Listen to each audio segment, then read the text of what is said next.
Hello and welcome to South Asia Chat, a podcast series brought to you by the Institute of South Asian Studies at the National University of Singapore. I am Raghaw Khattri, Research Analyst at ISAS, and I will be your host for today's episode. In today's episode, we seem to unpack the recently concluded Bihar Assembly elections in which the National Democratic Alliance, the NDA, won a landslide majority. To discuss this topic, we have with us today Dr. Neelanjan Sircar, Associate Professor, Ahmedabad University, India. Dr. Neelanjan was previously a Senior Fellow at the Center for Policy Research in New Delhi and an Assistant Professor of Political Science at Ashoka University. His work has focused on party and electoral behaviour, welfare delivery, urbanization, as well as environmental and health policy. Welcome, Dr. Neelanjan. Thank you. I'm happy to be back. So, Dr. Neelanjan, before jumping into the questions, can you help us, help our listeners explain the dynamics of caste in Bihar elections? Just a broad sketch of who the NDA targets versus who the Grand Alliance, the Mahagathbandhan targets, will be really helpful before we dive into the questions. Of course. So I think if there's one thing that even the average listener knows about Bihar is that there is social arithmetic, caste arithmetic that is highly consequential for the way that all the parties do politics in the state. So what's important to understand about Bihar is that, it saw a rise of a certain kind of backward caste politics, which is between upper caste, so Brahmin, Bhumiyar, and Dalit scheduled caste, this sort of backward caste politics, which we today in many places call other backward classes. And I'll talk a little bit about what has happened there. That actually started happening in the 60s and the 70s in Bihar. And by the late 1980s, you had a number of caste-driven parties coming up in the state, right? And we know about Lalu Prasad Yadav and the RJD. We know about Nitish Kumar and the JDU. While in principle, they may have said they were socialist parties, so on and so forth, they were actually very caste-specific parties. So moving sort of very directly to your question, the arithmetic has always revolved around how we should think about the backward class or backward caste communities in Bihar. So traditionally, the RJD has attempted to create a division between what they call forward castes and backward castes, right? So backward castes also includes Muslim community, would take on a large share of the other backward classes, OBCs, Dalits, and therefore be able to create a winning coalition. Obviously, we now know that since 2005, the BJP and the JDU together in the NDA alliance have been winning. And the Mahagathbandhan, of which RJD is the largest part, Congress Party is also a part of it, has been restricted to two communities, largely the Muslim community and the Yadav community. Together, we have a recent caste census in Bihar. Together, they make up about a third of the population. The rest of the population, which would be upper caste Hindu, OBC Hindu, scheduled caste, and something called EBC, extremely backward caste class, which is a division of the OBCs. So there are sort of forward OBCs and more backward OBCs, and they have been termed as EBCs in the state of Bihar. Each of these communities is seen to be allied with the NDA. Now, the way that the social arithmetic therefore works is that if the Mahagathbandhan is able to dominate the vote share in a third of the population, it is still going to have to make inroads into some combination of Dalit, EBC, OBC, and upper caste, but upper caste are very unlikely to vote for the Mahagathbandhan in order to be able to win the election. Without that, if the NDA is able to keep a significant advantage in this broader coalition, just arithmetically, it will be ahead. So that's sort of how the caste dynamics of the NDA and the Mahagathbandhan work. Just one other small point. I know I've sort of gone on for a bit. The other demographic that is associated with the NDA is female voters. Nitish Kumar, since becoming chief minister, has made an explicit attempt to target female voters with schemes and also alcohol prohibition, right, which has been very popular with female voters. Modi, Prime Minister Modi is also quite popular with female voters. And therefore, we have seen, and we saw even in this election, a discernible bias towards the NDA among female voters in the state. All right, Dr. Nilanjan, thank you so much for this broad sketch. I think it's really helpful. Now let's just dive into our questions. Dr. Nilanjan, what were the primary strategic and organizational reasons that contributed to the Mahagathbandhan's failure in the 2025 Bihar Vidhan Sabha elections? See, on one level, it's a strange problem because it doesn't look like the Mahagathbandhan did anything obviously wrong. If we look at the vote share 5 years ago and we see the vote share today, the Mahagathbandhan's vote share is almost the same, and even party-wise, it's almost the same, right? So in some sense, the core bases that existed 5 years ago in a very close election seem to have held up. So part of what went wrong for the Mahagathbandhan is how the field changed more generally around, right? So until the last election, about a quarter of the vote share went to parties that were not with the Mahagathbandhan and the NDA. This time that shrunk to about 12 to 13%. And then if we add Jan Suraaj, maybe about 15%, right? Now that extra other vote that has been committed towards the NDA or MGP seems to have disproportionately gone towards the NDA, right? So what the Mahagathbandhan did was it sort of held on to the vote share that it had. The NDA was able to make larger inroads. So two or three things that we can say organizationally. So first, something that changed, we forget that 5 years ago, there was a very ugly, friendly fight within the NDA. The LJP, led by Chirag Paswan, fielded candidates where the JDU had fielded its candidates, right? And so what we see actually is that the biggest component of the vote share change for the NDA is actually a rise in the vote share for the JDU. Everybody else has kind of stayed around the same, right? The second thing, which we'll talk about, hopefully a bit later, is the entry of Prashant Kishore and the Jan Suraaj Party, the JSP. And I think many people thought that the party would make noise, but obviously in the end it didn't. But the lessons you can draw from what went wrong, though, for the Mahagathbandhan are tied to the Jan Suraaj Party.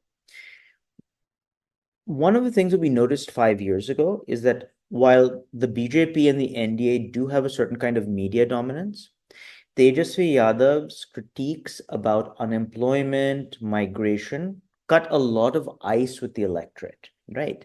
What happened this time is that first we had, and again, I'm sure we'll talk about it a bit later, we had a lot of politics around the electoral roll revision, the so-called SIR, right? Where the Congress party and Rahul Gandhi took the lead.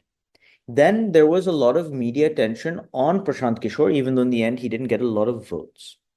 What that meant is that the non-BJP space and the non-NDA space was sort of dominated by these other characters and not Tejasvi Yadav. And so insofar as it was important to build a large media narrative that would glue the Mahagathbandhan together, that was largely missing this time. Because it was always going to be the case that Tejasvi Yadav would have to be chief minister if the opposition won, and it was always going to be the case that the RJD would be, which Tejasvi Yadav now commands, right? He's taken over from his father Lalu Prasad Yadav. It was always the case that they would be the single largest party within the Mahagathbandhan. So without the ability of the RJD to sort of take the lead and make its case and distance itself from some of the negative associations that people have with the party, which we can also probably talk about, law and order, casteism, without the inability to reframe the debate, because Tejasvi Yadav has been very good at that in the past. They really struggled with kind of old tropes about the Mahagathbandhan, about the RJD, and that hurt its ability to sort of increase its vote share. All right, Dr. Nilanjan, a follow-up question comes to me naturally is that, to what extent do you think the lingering Jungle Raj legacy of Lalu Prasad weigh on the voter perceptions? And how do you think the NDA exploited this historical narrative to their advantage? So the narrative of Jungle Raj is there, and there is nothing that the RJD can really do about it. Many people still have a very negative experience of that time, particularly upper caste people and even female voters. So it is the case that with prohibition, with a return to so-called law and order, um, you are going to get certain demographic impacts among upper castes and women when it comes to issues of safety, right? Jungle Raj, as you point out, is a pejorative of a particular time in Bihar's history where there was a lot of low-level violence. There was a lot of mafia presence, right? And some of that was a natural result of caste assertions that were taking place in Bihar at that time. So we shouldn't, deny the sort of rise of backward classes and castes in that time, and what the RJD did for the dignity of those caste groups. But it is true that it was less safe as a time, and many, particularly upper caste communities and maybe even OBCs, really bore the brunt of the law and order lapses. So that won't go away. It does continue to haunt the RJD. I think 5 years ago, we did see Tejasvi Yadav flip the script a little bit by focusing on employment of youth. I think that one of the things, in addition to what I just mentioned, the inability of Tejasvi Yadav to take the limelight early enough, the other thing that has happened is that the BJP in particular has really honed its craft in signaling safety and linking it to Hindu-Muslim polarization, right? So what is sort of in the background when people are saying law and order issues is there are these Muslim dons or Yadav dons who are, responsible for a breakdown in law and order. So when you trigger a certain kind of Hindu-Muslim polarization, you also trigger a certain language of safety and jungle raj. And that fits very neatly with the way that the BJP in particular runs its campaigns. Dr. Nilanjan, you mentioned Prashant Kishore. Now, given that his Jan Suraaj Party did not win any seats, what critical missteps do you think limited its conversion of grassroots support into actual wins? And did its presence affect? You already mentioned that. Could you talk a bit more about how its presence affected the margins in a tightly contested seats? So I think when we see the final numbers, 9 percentage point gap between the NDA and the Mahagathbandhan, the reality is, and over 200 seats for the NDA out of 243, it wouldn't have made any consequential difference to the landslide victory for the NDA, especially given that, when all is said and done, the Jan Suraaj Party had less than, I think a 4% vote share, right? So, that's just sort of mechanically, it wouldn't have had a huge impact. But it had these other marginal impacts. I already mentioned, sort of the role that the Jan Suraaj Party played in the media. I think the other thing that we maybe don't think enough about, and what the Jan Suraaj Party did, is that it focused on a set of, for lack of a better phrase, Aam Aadmi Party like grievances, which appeals to a certain social media, Delhi inflected crowd, but doesn't actually cut any ice on the ground, right?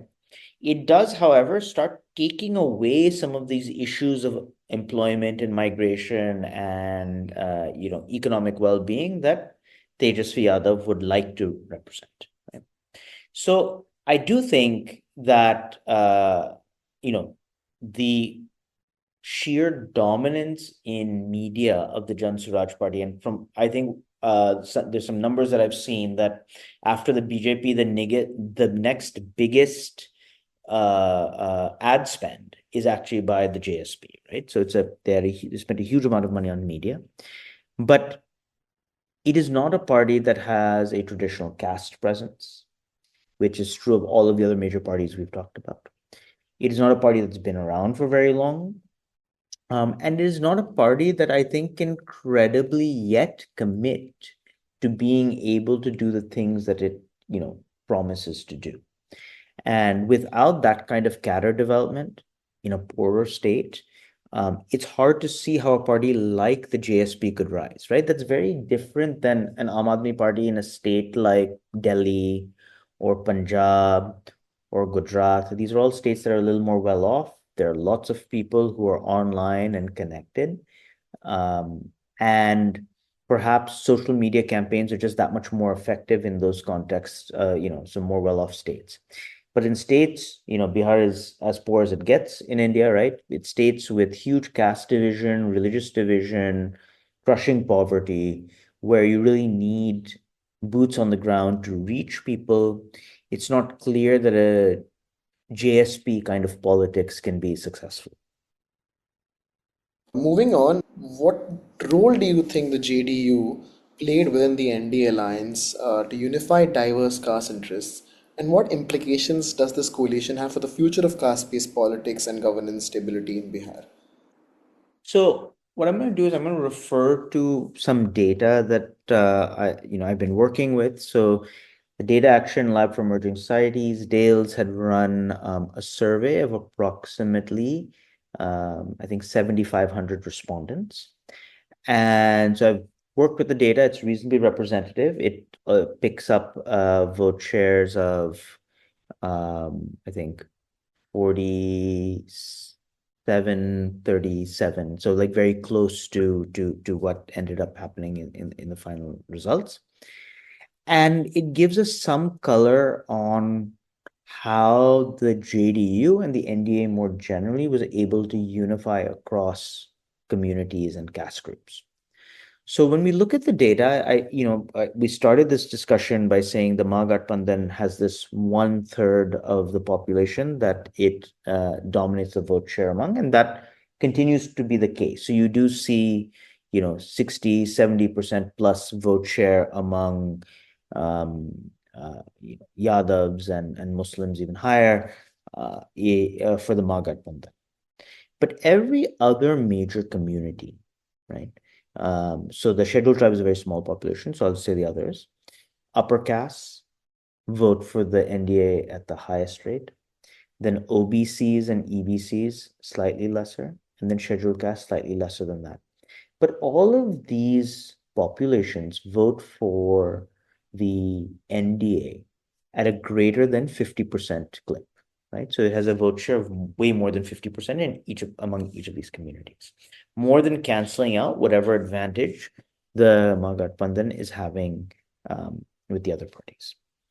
You also see that among women, the NDA has more than a 10 percentage point lead, and with men, it's about 5 to 6%. So just huge gender differences and class-wise differences. Now, the reason why I bring that up is that the BJP has traditionally been an upper caste party. Obviously, it is now spreading its wings more generally. But the social engineering that Nitish Kumar and the JDU has been a part of from the very beginning, since they were the lead partner of the coalition, is cultivating Dalit voters, right? So the Paswans vote with LJP and Chirag Paswan, so they came back into the fold of the NDA, but also creating this categorization of Mahadalits and cultivating that vote bank, cultivating the EBC vote bank, cultivating OBCs outside of the Yadavs, OBC Hindus, right? Cultivating female voters, right? These are all things that are associated with JDU and Nitish Kumar and cut across, give a very broad sweep for a caste-wise coalition or a gender coalition, right? The reason why I bring up gender time and time again, of course, it's been very central to Nitish Kumar's appeal, but also it is genuinely a cross-caste, cross-class kind of appeal that the JDU has, right? among a very significant percentage of the population, nearly half of the population. So the ability of Nitish Kumar to signal credibly that he is able to deliver benefits across the caste spectrum, across, to women, has been highly consequential for gluing together this coalition. More generally, Nitish Kumar and JDU is associated with credibly delivering benefits, right? Initially, cycles for female school children, then cash transfers of various types. This time, the NDA, so including the BJP, gave 10,000, so 10,000 rupees to a very large percentage of women in the state. I think even in our survey, we have 75-80% of female respondents reporting that they got the money, right? So it's a very, very high targeting. And so now with 20 years of demonstrated delivery across groups, large government contracts being given for the purpose of patronage, teacher recruitment, road building, he has built a sort of clientelistic or patronage-based appeal across all of these communities. And that's a big reason why you see that the big shift this time is actually the JDU getting about a 4 percentage point increase in its vote share compared to last time. Everybody else is kind of, more or less the same. All right, now finally, what were the broader implications of the voter roll revision controversy, the SIR, and the opposition allegations of electoral manipulation for trust in democratic institutions and the Election Commission's credibility? So what I would say is that, objectively, the electoral roll revision issue did not cut ice with individual level voters, right? And there might be more general questions we might have about why that happened, right? So even something, so this was pretty difficult. But think about the NRC election that had taken place before the NRC revision that had taken place just before the Assam election, which also didn't seem to have much of a political impact, or demonetization before the UP election, right? So it seems to be that even with documents and lining up and bank issues and birth certificate issues and whatever, this critique is a larger critique of the state and how the state is manipulating electoral behavior. It doesn't seem to cut ice with individual voters as a key issue of an election, right? So that's just one sort of general observation. There's a second set of questions, though, and that's the more important question. So what does this say about democratic accountability, about the quality of democratic institutions? So there are concerns, right? If we believe that the timing of the revision, which many people have brought up, the scale of the revision and who it is likely to negatively impact is always benefiting the ruling party, then there will naturally be questions in the more general political space and in civil society about whether the institutions are fair.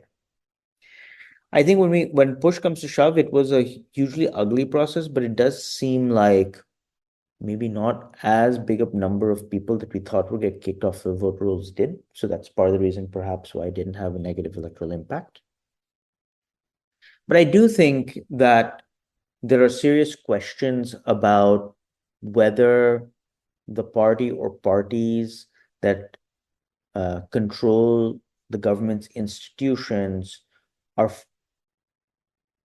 forcing or obliging these institutions to behave in a biased manner. I don't think those issues are going to go away, or those concerns are going to go away. One other small point, and this is a very sort of political science point. You saw it with the CPM when they ruled in West Bengal. It's an argument that has been made about the PRI in Mexico.